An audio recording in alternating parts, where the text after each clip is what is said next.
Bem-vindos à casa do Senhor, mais um domingo que nós separamos para celebrar a presença do Senhor. É muito bom vê-los aqui neste dia e nós vamos começar adorando ao Senhor. Esse dia ele é um dia especial porque nós entendemos que todos os nossos dias nós dedicamos ao Senhor. Mas esse dia especial, domingo, nós separamos para fazer isso em família, não é mesmo? Os outros dias nós fazemos em casa com os nossos irmãos, esposo, esposa, mas nesse dia nós separamos para fazer isso com a nossa família espiritual. E a família espiritual que você escolheu é a Vida Vida. Então seja muito bem-vindo à sua casa, à casa do Senhor para adorar. Você que não pôde vir a este local de adoração, adore o Senhor na sua casa. Sinta-se abraçado por esta igreja. Vocês estão em nossas orações. Vamos celebrar o Senhor? Eu queria pedir você que você colocasse de pé. Essa canção ela fala sobre o desejo de conhecer Jesus, de se apaixonar por Jesus e cada dia mais compreender como Ele age, os propósitos dele na nossa vida. Faça esse amor, quero conhecer Jesus. Vamos adorar.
Você pode aplaudir ao nosso Deus.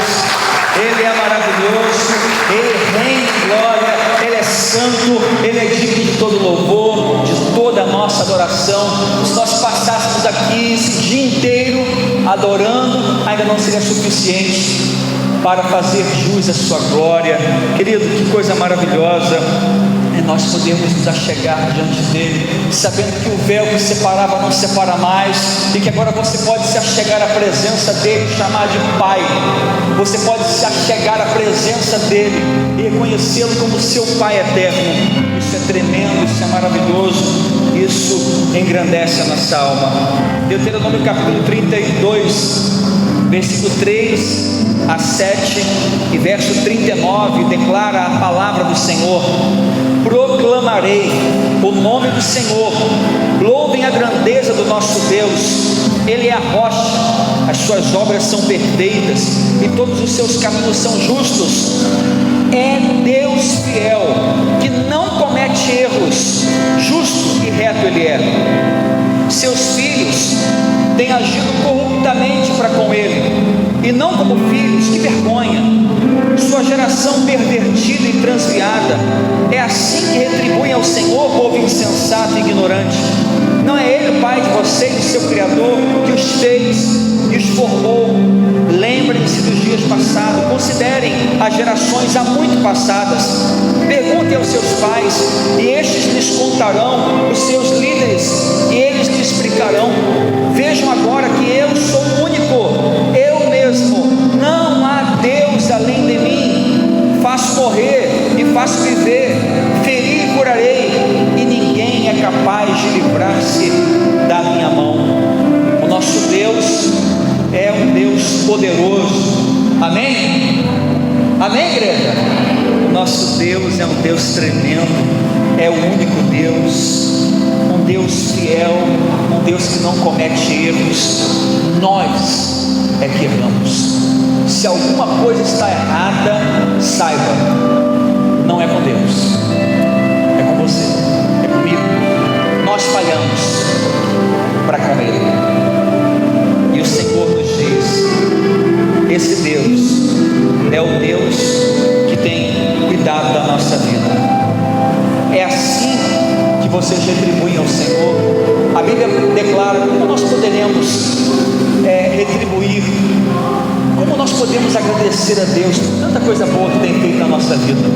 E creio que a melhor maneira é ser um povo obediente e fiel àquilo que Ele já tem nos orientado. Nessa hora nós iremos louvar ao Senhor com mais uma canção, e eu quero convidá-lo para que neste momento você consagre ao Senhor o seu dízimo, a sua oferta, a sua gratidão, a sua fidelidade ao Senhor, diante daquilo que Ele tem feito na sua vida, diante da bondade do Senhor para com você. Eu quero desafiá-lo nessa hora, deixar seu lugar, enquanto nós cantamos, e com gratidão em seu coração, apresentar perante o altar dele a sua oferta, a sua dedicação, o seu dízimo, reconhecendo assim o cuidado que Ele tem sobre você.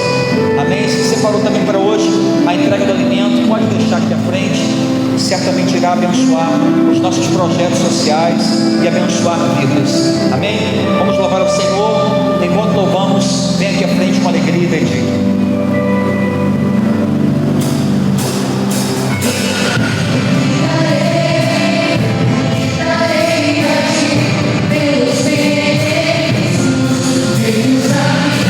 Yeah.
pode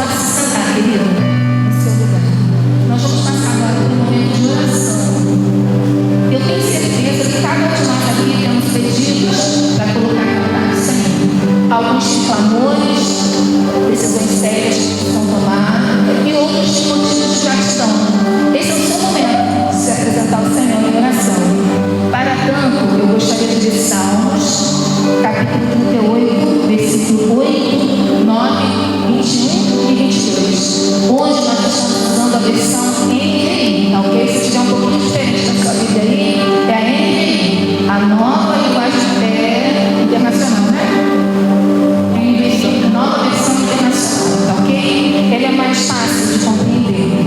Então está escrito assim: sinto-me muito fraco e totalmente esmagado. Meu coração geme de angústia.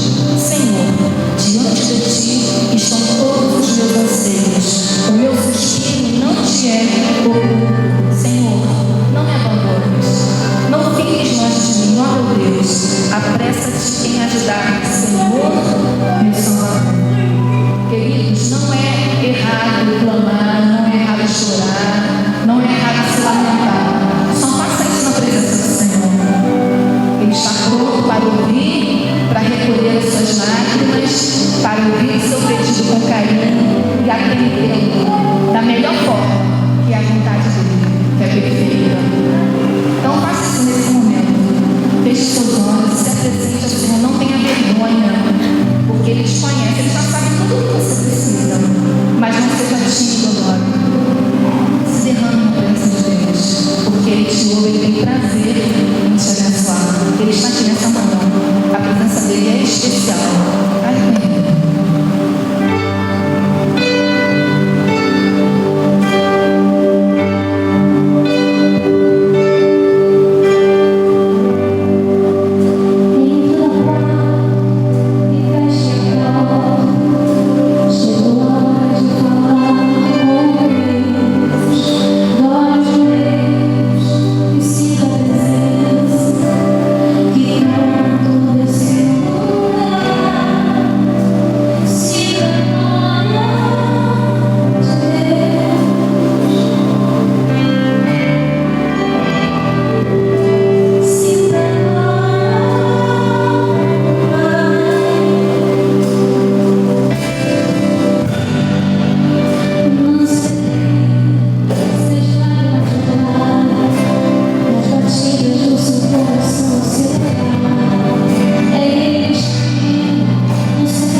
Graça e paz, queridos.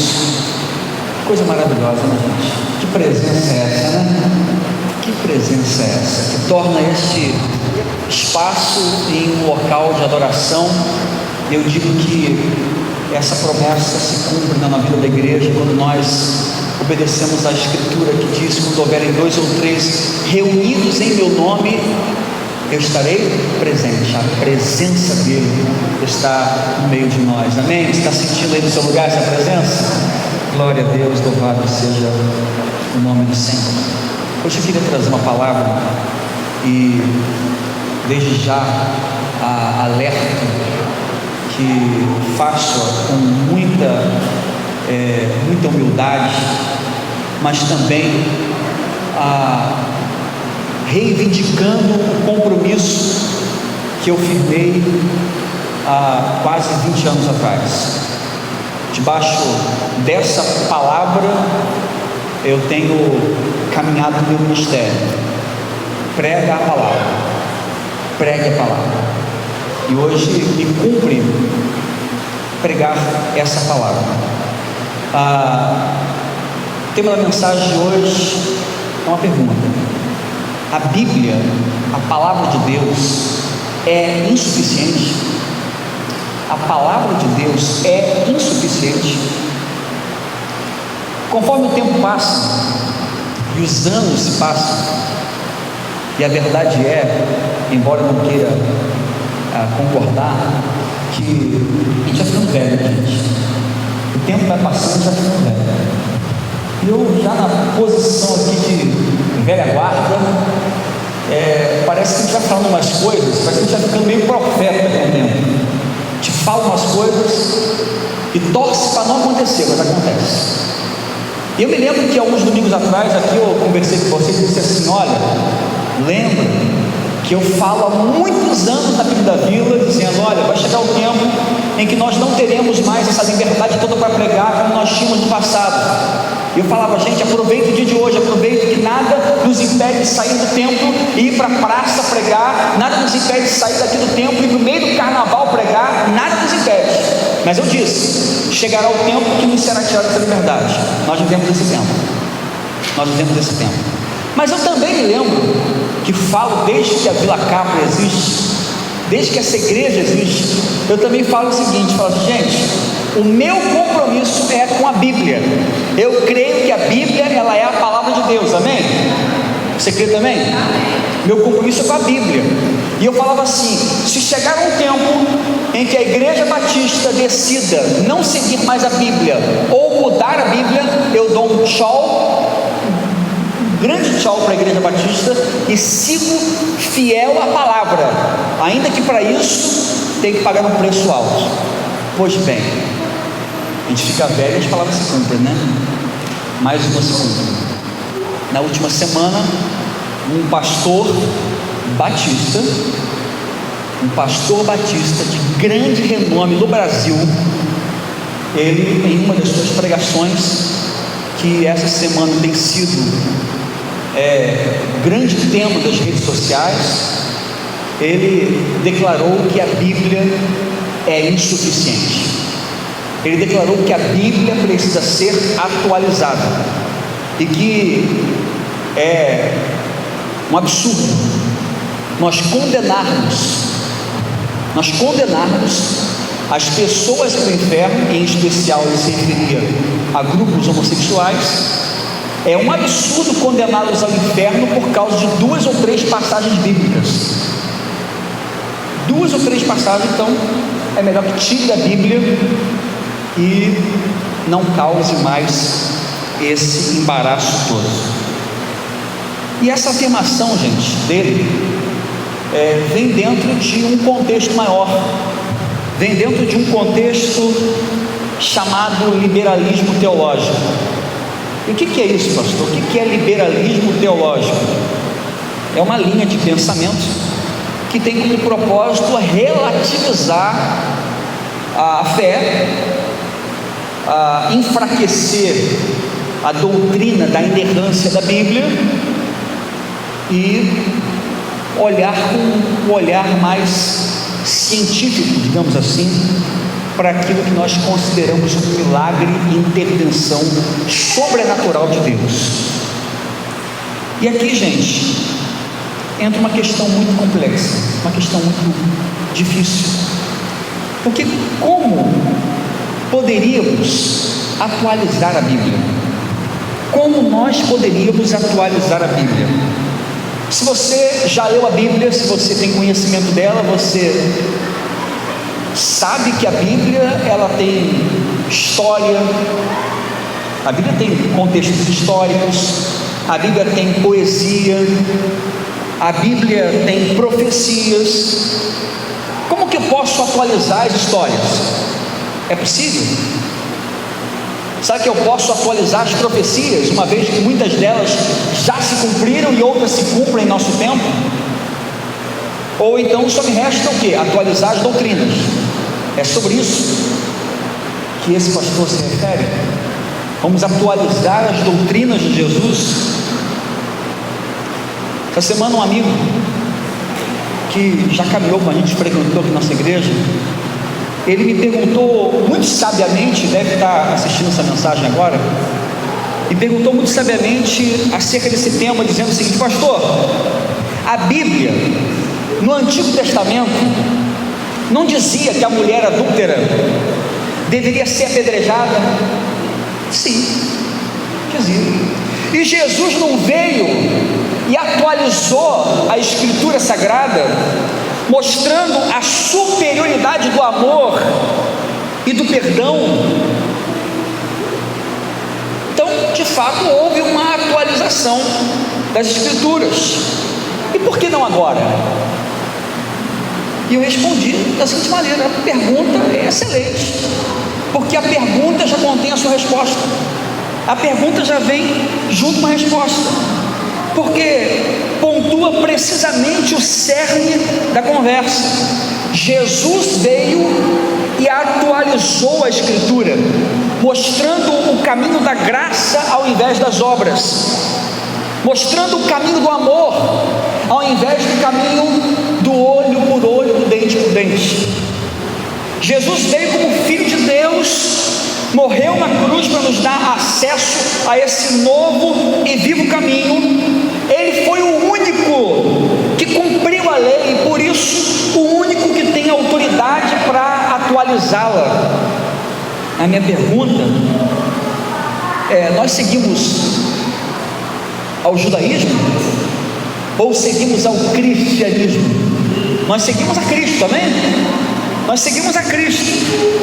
E a grande consideração que eu faço é a seguinte: quem teria agora a autoridade para atualizá-la, uma vez que Jesus, o Filho de Deus, veio e se entregou no madeiro pelos nossos pecados para nos dar acesso a essa salvação eterna? Quem teria as credenciais para dizer que aquilo que Jesus disse hoje no nosso tempo se tornou irrelevante ou obsoleto? Entende? Entende o problema? Entende o tamanho do problema? Esse é o grande desafio. Até porque não sou apenas estudante da Bíblia, mas olhando o segmento secular e olhando para outras religiões, eu acho curioso que os filósofos amantes de Platão nunca solicitaram que suas palavras fossem atualizadas.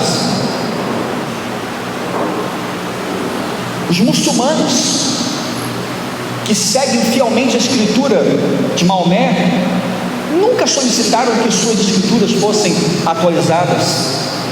Os budistas, que seguem os ensinamentos de Buda, nunca solicitaram que suas escrituras fossem atualizadas.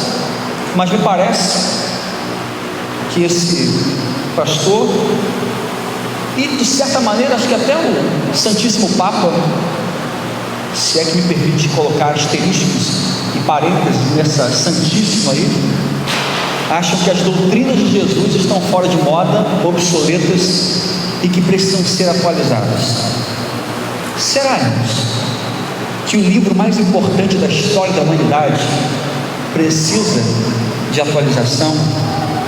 Será que esse livro, com o maior número de cópias, precisa ser atualizado? Será que a Bíblia precisa ser atualizada, ou o homem é que precisa ser atualizado? Quem você acha que precisa de atualização? Separa para você um texto da palavra que ontem, participando de um concílio examinatório para pastores, foi lido, e o meu colega pastor Salvador, lá de Praia Seca, ele pontuou precisamente. Eu diria assim: fique atento a esta palavra da Escritura. E ele disse assim: fique atento à ameaça dessa Escritura, que é uma ameaça mesmo. Apocalipse capítulo 22, versículo 18 e 19 declaro a todos que ouvem as palavras da profecia deste livro: se alguém lhe acrescentar algo, Deus lhe acrescentará as pragas descritas neste livro. Se alguém tirar alguma palavra deste livro de profecia, Deus tirará dele a sua parte na árvore da vida e na cidade santa, que são descritas neste livro. O livro de Apocalipse encerra a Escritura Sagrada com essa ameaça. Vai lá, se arrisque, se aventure e faça da Bíblia um livro qualquer e pague o preço por conta dessa postura.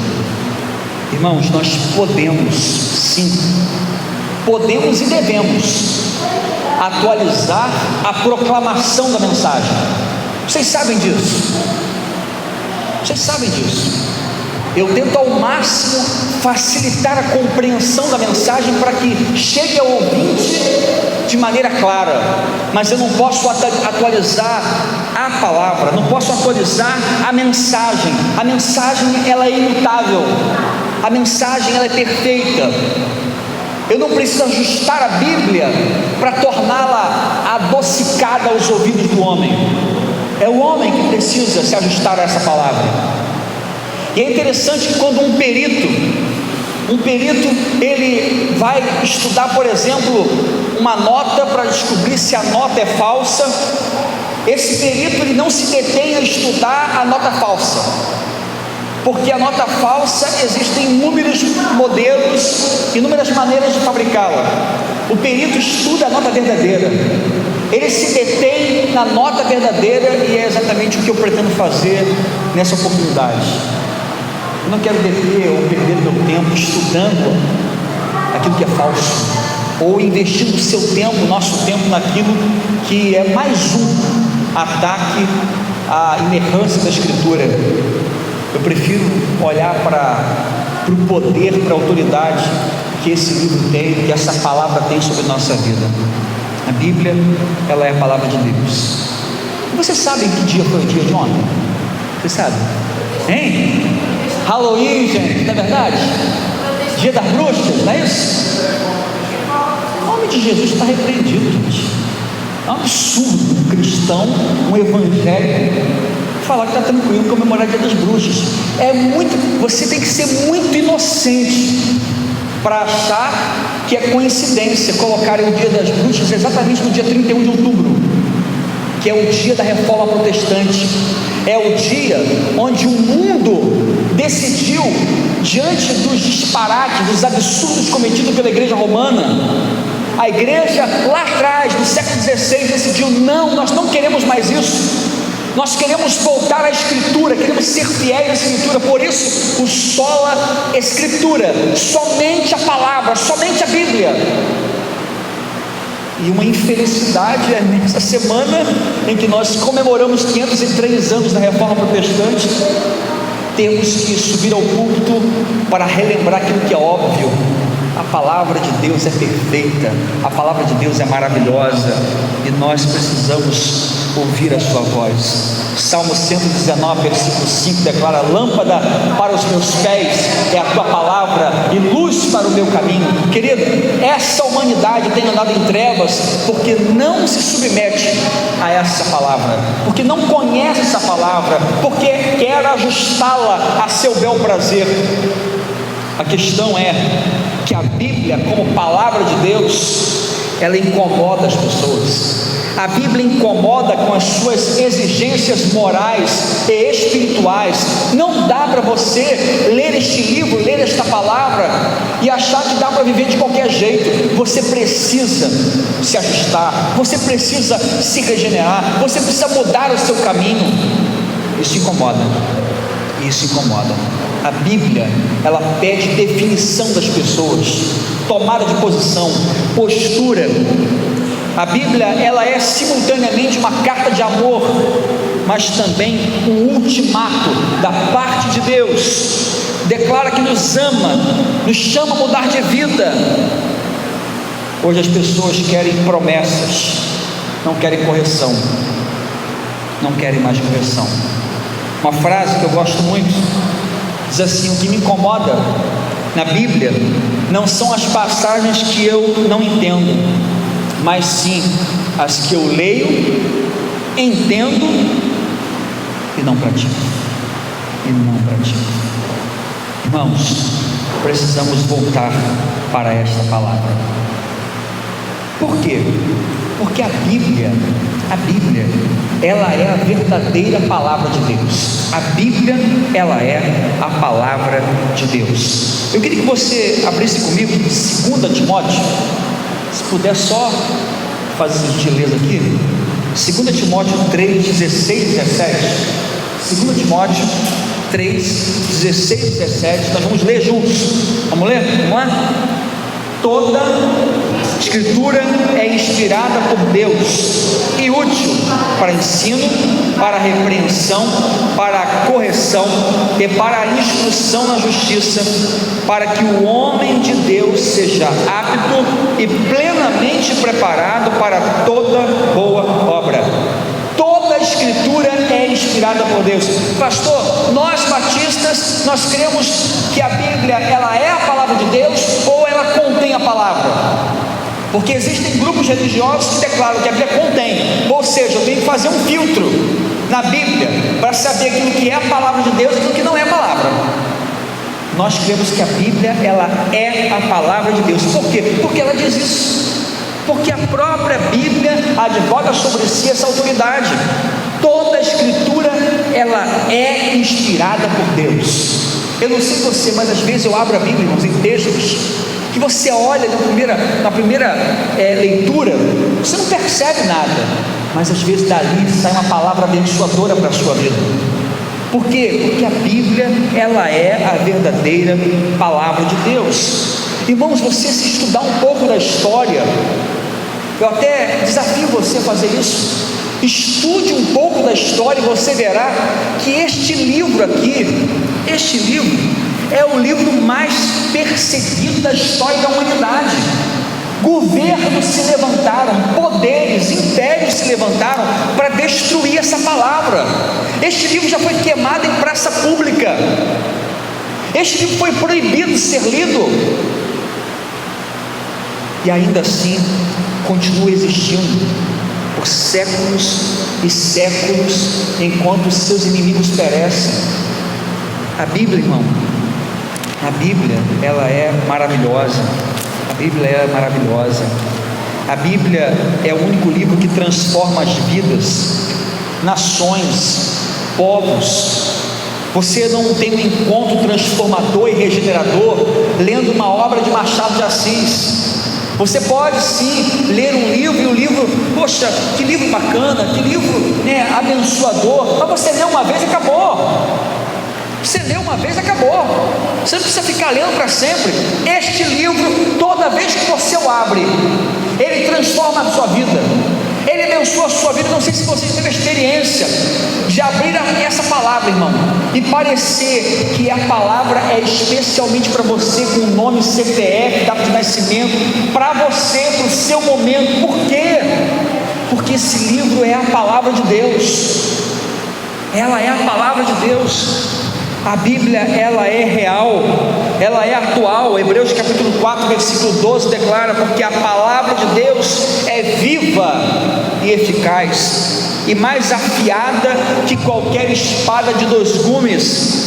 Ela penetra até o ponto de dividir a alma, espírito, juntas e medulas, e julga os pensamentos e intenções do coração. Essa palavra é uma palavra viva. Essa palavra é uma palavra atual. A Bíblia, ela é atual. Tem uma frase que eu acho muito bacana do Billy Graham, que ele diz que a Bíblia é mais atual que o jornal que vai vender amanhã. Ela é mais atual que o jornal que vai vender amanhã. A Bíblia, ela é tremenda, ela é poderosa. Não é um livro qualquer. Não é um livro qualquer. Ela é atual, ela é viva.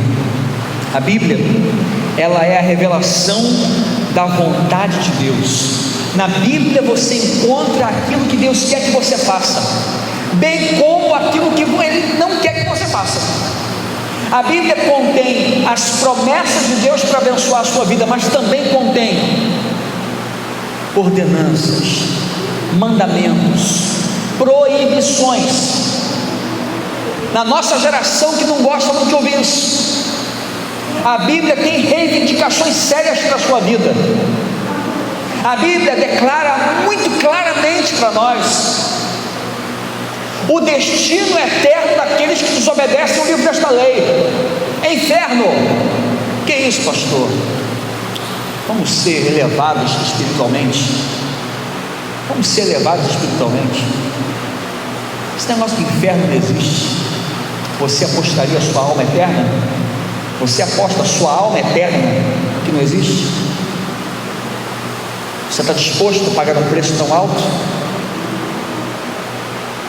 Em nome de uma convivência pacífica, em nome de um populismo barato, tem se enfraquecido as doutrinas desse livro, como se ele fosse ajustável à nossa vontade, ao nosso contexto, e tivesse que se adaptar aqui para não confrontar ninguém. A Bíblia é espada, é espada. Espada não é objeto de decoração. Espada corta, espada machuca, às vezes machuca quem manuseia. Eu sempre digo isso aqui: nunca pense que pastor, por eu estar aqui, eu estou livre de ser cortado por essa palavra. Muitas vezes, antes de chegar ao púlpito, ela já me cortou muito, e venho como uma pessoa enfaixada falar para vocês: esse livro corta, essa palavra corta, gente. A Bíblia é isso aí, quer você goste ou não, ela revela a vontade de Deus. Ela é chamada de Sagrada Escritura. A Bíblia, ela atesta da sua perfeição. Ela opera na alma do ser humano, promovendo esse encontro tremendo com o Deus verdadeiro. 1 Coríntios capítulo 13, versículo 12, declara assim: agora pois vemos apenas um reflexo obscuro como que um espelho, mas então veremos face a face. Agora conheço em parte, então conhecerei plenamente, da mesma forma como sou plenamente conhecido. A Bíblia, ela revela, ela é um espelho que mostra a nossa verdadeira identidade, quem nós somos. Você só vai saber quem você é verdadeiramente conhecendo esse livro. Ele é um manual do fabricante. Ele mostra o propósito pelo qual você foi criado. Ele mostra o propósito da criação da humanidade. Você não foi criado, irmão, para satisfazer os desejos da carne. Você foi criado por Deus, para a glória de Deus. Você é coroa da criação de Deus. A sociedade hoje diz que existem pessoas que são descartáveis, marginais. A Bíblia fala que você é filho amado, que você é filha amada de Deus. Você só sabe isso quando olha nesse espelho e você enxerga a sua verdadeira identidade. Você não é aquilo que os 100, 80, 70 anos de vida nessa terra vai determinar. Você é eterno. A nossa vida não termina aqui quando você fecha os olhos na morte, mas você abre na eternidade, com Deus ou distante dele. E a Bíblia chama você para essa responsabilidade. A Bíblia chama você para enxergar essa sua verdadeira identidade. A Bíblia escreve. A Bíblia gera vida em nós porque ela é semente. 1 Pedro capítulo 1, versículo 23 declara: vocês foram regenerados, não de uma semente perecível, mas imperecível, por meio da palavra de Deus, viva e permanente. Veja o texto: vocês foram regenerados, não com uma semente perecível, que morre, que precisa ser atualizada, mas de uma imperecível, por meio da palavra de Deus, viva e permanente. Já li aqui o Salmo 119, que fala que a Bíblia ilumina o nosso caminho, ela é lâmpada para os nossos pés. Quem aqui nunca teve um momento de experiência com Deus, que num momento de dúvida, de dificuldade, de tribulação, abre a Bíblia e Deus fala claramente ao coração, mostrando o caminho a seguir, porque a Bíblia é lâmpada para os nossos pés. A Bíblia nos purifica. Efésios capítulo 5, versículo 25 declara: assim como Cristo amou a igreja e entregou-se por ela para santificá-la, tendo-a purificado pelo lavar da água mediante a palavra. A palavra de Deus purifica o teu coração. A palavra de Deus, como água, limpa a alma do pecador. Essa palavra adorna, enriquece. Salmo 19, versículo 9 e 10: as ordenanças do Senhor são verdadeiras, são todas elas justas, são mais desejáveis do que o ouro puro. A Bíblia, ela equipa, é arma.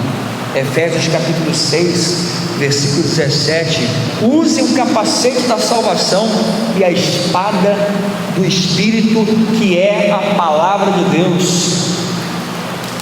Essa palavra sustenta, essa palavra alimenta. 1 Pedro capítulo 2, versículo 2 declara: como crianças recém-nascidas, desejem de coração o leite espiritual puro, para que por meio dele vocês cresçam para a salvação.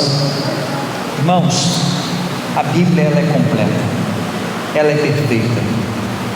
A Bíblia declara em Gálatas capítulo 1, versículo 8: ainda que nós, ou um anjo do céu, pregue um evangelho diferente daquele que lhes pregamos, que seja amaldiçoado ou anátema. Olha o que o texto diz. Apóstolo Paulo: ainda que eu pregue, ainda que eu volte aqui, atrás das minhas opiniões e pregue para você um evangelho diferente, ou que numa celebração da igreja o céu se abra, desça um anjo do céu aqui e fale: olha, eu vim aqui trazendo uma nova atualização da Bíblia, ela mesma diz que seja considerado anátema. Não reconheçam, não aceitem, não aceitem. Está entendendo? Por que é tão séria essa palavra? Tão séria essa palavra. Sabe por quê? Pensa comigo. Vamos atualizar a Bíblia para fazer com que as suas exigências morais se adequem a esse contexto social que nós vivemos. A minha pergunta sempre é essa: tá bom, quem vai atualizá-la? Quem vai fazer? Porque quem fizer vai fazer de acordo com a sua vontade, não é isso? Porque eu confesso para você, eu não sei se você já passou por isso, mas na Bíblia, quando eu leio a Bíblia, tem uns textos da Bíblia que eu leio que eu não gosto muito, não. Eu não gosto. Sabe por quê? Porque machuca, confronta a miséria de homem que eu sou. E eu fico assim: poxa, esse texto está na Bíblia, né? É difícil, né? É difícil. Porque se você vai atualizar para tirar aquilo que incomoda, então eu acho que deveria ser feito aqui um plebiscito para que cada um tire um pouquinho, cada um tire aquilo que incomoda. Aí vai ser agradável a todas as pessoas. Você sabe o que vai sobrar da Bíblia? Nada. As promessas vão sobrar, porque todo mundo gosta de promessa. Todo mundo gosta de promessa. Pagar preço ninguém gosta. Irmãos, não quero dizer com isso, preste atenção e vou ser claro agora. Eu vou ser muito claro para você e para você que está acompanhando pela online. Não quero dizer com isso que a igreja tem que ser intolerante em relação aos gays, porque esse foi o tema da pregação. Sabe qual tem que ser a nossa postura em relação aos homossexuais? O que eu sempre ensinei aqui: amor. Nós somos discípulos de Jesus e Ele veio para nos dar um testemunho de amor. Temos que amar, temos que respeitar, temos que abraçar, mas eu não posso ajustar a Bíblia para não confrontá-los. Sabe por quê? Porque essa mesma Bíblia confronta a mim e confronta você em outras questões. Sim ou não? A Bíblia confronta, mas essa postura não deve nos levar a um sentimento de vamos condená-los, até porque nós não condenamos ninguém. Quem condena é o único que é juiz sobre a terra. A nossa postura tem que ser a postura de Cristo. Seja a atitude de vocês a mesma de Cristo Jesus: amar, demonstrar amor, abraçar, chorar junto, lutar junto. Mas não podemos abrir mão da palavra, irmãos. Não podemos abrir mão desta palavra. A Bíblia, ela foi inspirada por Deus. A salvação é o seu propósito e ela é a verdade de Deus, sem mescla de erro. O que quer dizer com isso? Que a Bíblia tem um propósito. O propósito da Bíblia não é ser um livro popular. O propósito da Bíblia não é ser um livro de autoajuda. O propósito da Bíblia é a salvação da humanidade. E neste propósito, essa palavra é uma palavra sem erro. Ela não erra nesse propósito. E quando a Bíblia faz afirmações de outra natureza, você pode crer, embora a ciência diga o contrário, eu fico com a Bíblia. Que é isso, pastor? Sim, a Bíblia, ela é perfeita, extraordinária. A sua composição, ela é milagrosa. Não existe explicação para aquilo que acontece nessa palavra, sendo 66 livros, escritos por autores diferentes, em 3 idiomas diferentes, em continentes diferentes, em um período histórico de 1600 anos. Ainda assim há unidade literária, há um propósito só, porque foi dirigido e orientado pelo Espírito Santo de Deus. O propósito da Bíblia é a salvação da humanidade. Romanos capítulo 10, versículo 17 declara: a fé vem pelo ouvir, e ouvir da palavra de Deus. O propósito da palavra é levar o homem à salvação. O propósito da palavra não é, como eu vi certa vez, não é tornar você um intelectual da fé. O propósito da Bíblia não é dilatar sua mente, dilatar seu coração, é tornar você uma pessoa mais parecida com Jesus. O conteúdo da Bíblia é um conteúdo perfeito, sem erro. Isaías 44, 25. Assim diz o Senhor, o seu Redentor, que o formou no seu ventre: eu sou o Senhor que fiz todas as coisas, que sozinho estendi os céus, que espalhei a terra por mim mesmo, que atrapalha os sinais dos falsos profetas e faz de tolos os adivinhadores, que derruba o conhecimento dos sábios e os transforma em loucura. Irmãos, essa é uma das características que mais me fascina na Bíblia, mais me fascina. E interessante que quando eu estava no seminário, os 4 anos que passei no seminário, na minha época, você podia escolher qual a área que você ia se especializar. Você podia se especializar no ministério pastoral, em missões, e a grande maioria dos meus colegas se especializaram no ministério pastoral. E eu confesso para você que não fiz uma disciplina de ministério pastoral. Eu nunca tive uma aula no seminário me ensinando sobre ceia do Senhor, sobre administrar a igreja, sobre como batizar. Nunca fiz uma aula no seminário sobre isso. O meu foco, o meu entendimento foi o seguinte: eu preciso conhecer esse livro, eu preciso conhecer essa palavra a fundo. Esse foi o meu entendimento. A minha área de especialização é na área bíblico-exegética. O que é isso? Conhecendo profundamente a Escritura, destrinchando ela na sua língua original. Irmãos, foram 4 anos estudando profundamente esse livro. Sabe para quê? Sabe para quê? Para eu chegar diante dele e me submeter, abaixar minha crista, se é que você me entende, e falar assim: esta é a verdadeira palavra de Deus. Conhecimento humano não faz o que ela faz. Ainda no seminário, eu conto essa história aqui. Ainda no seminário, eu me lembro que uma vez o meu sogro me convidou para pregar na primeira igreja batista em Araruama. E ele falou: domingo que vem você vai pregar. Eu falei: tá bom, pastor, tudo que um seminarista quer é uma oportunidade para pregar. E eu me preparei, irmãos. Eu fui para a biblioteca do seminário, uma biblioteca enorme, gigantesca, a maior biblioteca da América Latina na área de teologia.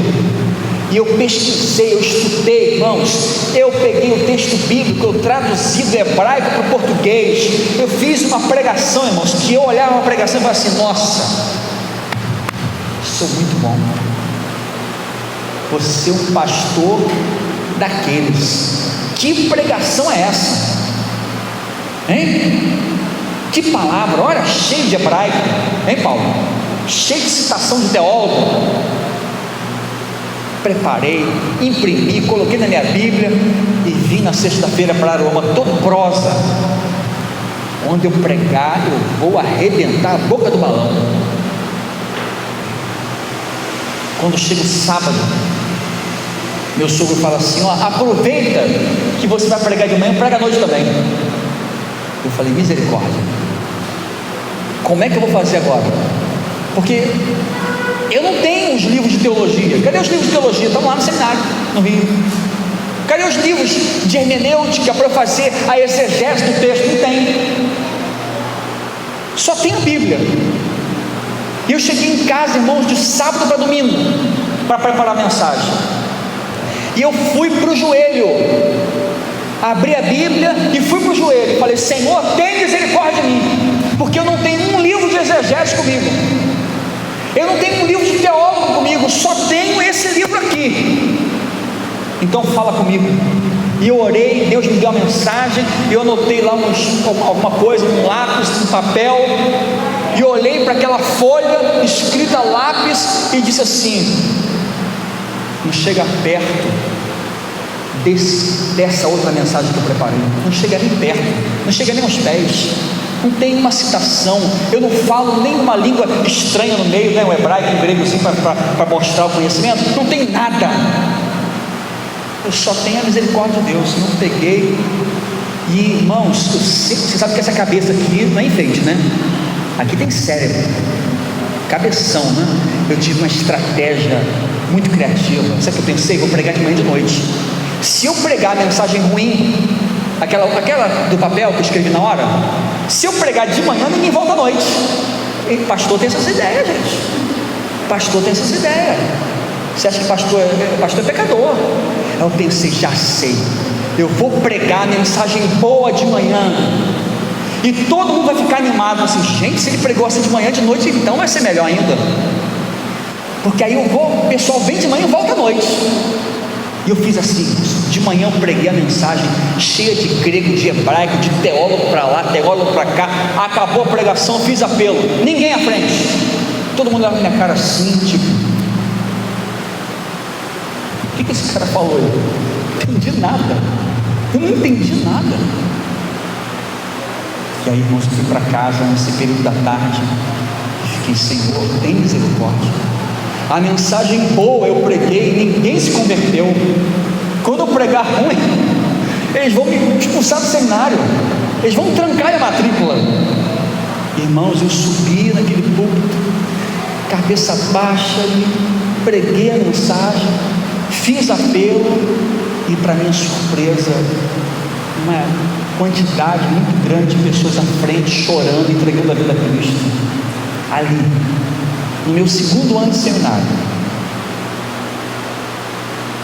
1999, estou ficando velho, gente. Eu aprendi uma lição. Você tem essa palavra, amém? Você tem tudo. Você não precisa de mais nada. Aqui tem tudo que você precisa. Porque você tem a palavra e você tem aquele que inspirou a palavra para falar com você. Ninguém melhor do que quem soprou a palavra na boca dos profetas, no ouvido dos profetas, dos apóstolos, para te conduzir ao entendimento dessa palavra. A Bíblia é extraordinária, irmãos. A Bíblia é extraordinária. Hoje em dia, existem, eu tenho uma relação aqui grande, mas eu vou ficar em poucos tópicos por causa da hora.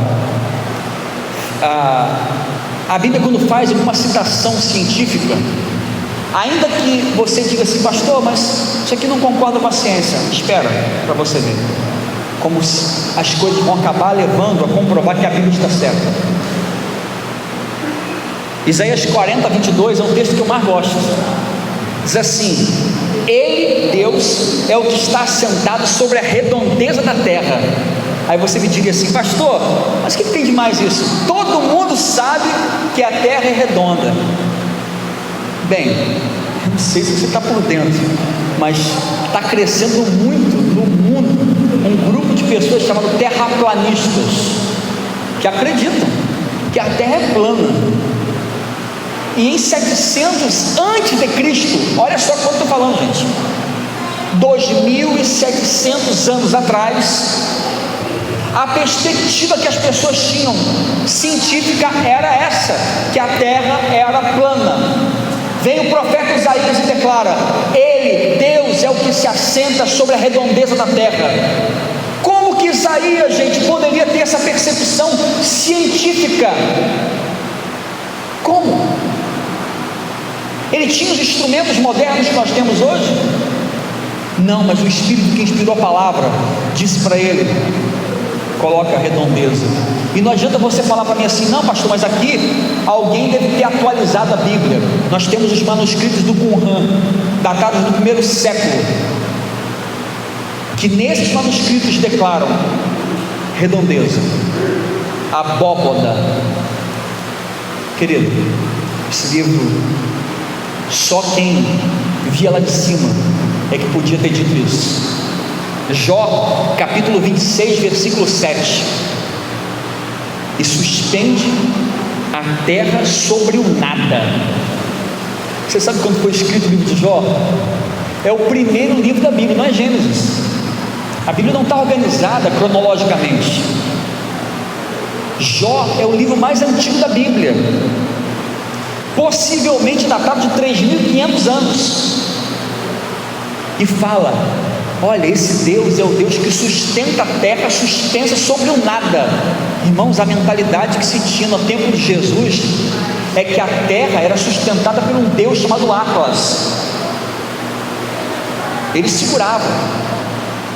Só o Deus, Criador do universo, poderia dizer isso ao escritor deste livro. Só Ele. Todas essas palavras se cumpriram. Todas elas. E estas também se cumprirão. Apocalipse capítulo 20, versículo 15 declara: aqueles cujos nomes não foram encontrados no livro da vida foram lançados no lago de fogo e enxofre. Irmãos, dia após dia, as palavras da Bíblia estão se cumprindo. Todas elas se cumprirão. Essa aqui também. Essa aqui também. Eu já disse para vocês, nós estamos caminhando, irmãos, para o fechamento da conversa. Nós estamos caminhando para o encontro da nossa história com a manifestação visível do Cristo ressurreto. E precisamos, nesse tempo, nos agarrar ainda mais com essa palavra. Mateus capítulo 16, verso 26. Que aproveita o homem ganhar o mundo inteiro e perder a sua alma? Que ele não aposte a sua humanidade, não aposte a sua eternidade em doutrinas e crenças que não concordam com a Escritura Sagrada. É tempo de nós voltarmos para ela. É tempo de nós dedicarmos mais tempo a essa palavra. A Bíblia, ela é a verdadeira palavra de Deus. Eu creio em tudo que ela diz. Você crê também? Creio em tudo. Ah, pastor, mas tem uma passagem aqui difícil de entender. Eu sei. Existem palavras que eu também leio e eu não entendo. Leio e não entendo. Mas isso não quer dizer que essa palavra não tem autoridade sobre minha vida. Vamos, irmãos, nos firmar nessa palavra.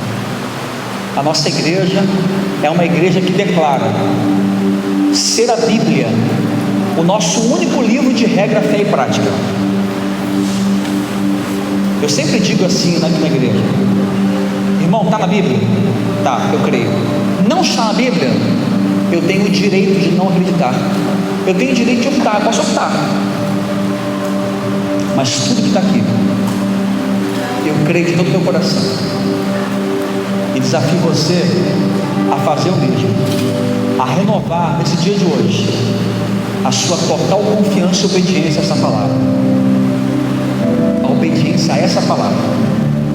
Essa palavra aqui é a nossa lâmpada. Essa palavra é a nossa bússola moral. Talvez as pessoas digam assim: ah, hoje em dia é normal, está todo mundo aceitando, pastor. Veja o que esse livro diz a respeito. Se agarre com essa palavra. Eu quero desafiar você a ler a sua Bíblia.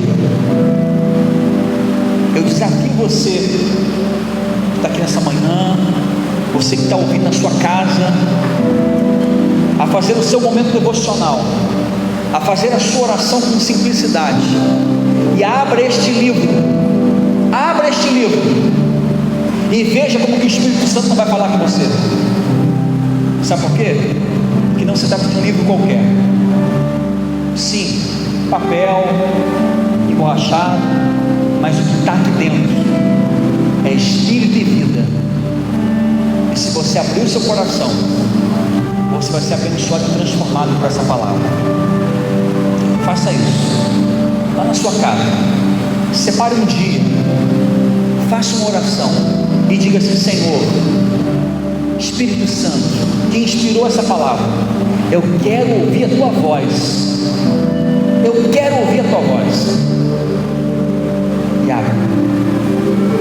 Depois você fala para mim se ele falou ou não falou contigo. Amém? Amém? Vamos colocar de pé. Vamos terminar essa celebração louvando ao nosso Deus. Ele é digno de todo louvor, de toda a nossa bênção.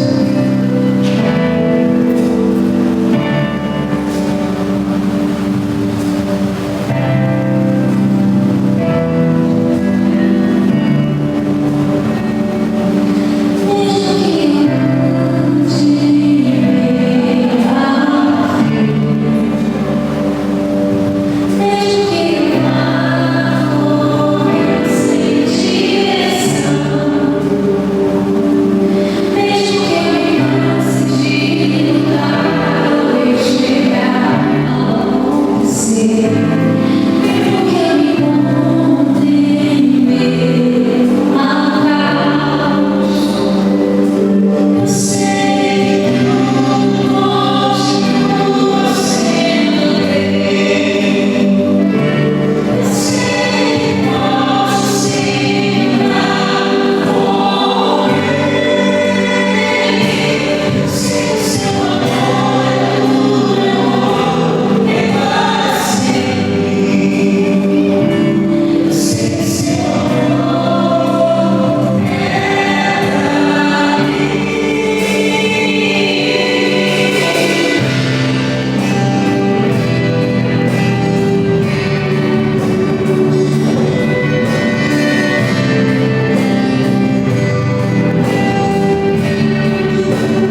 humanidade é que precisa urgentemente se atualizar em relação àquilo que ela diz.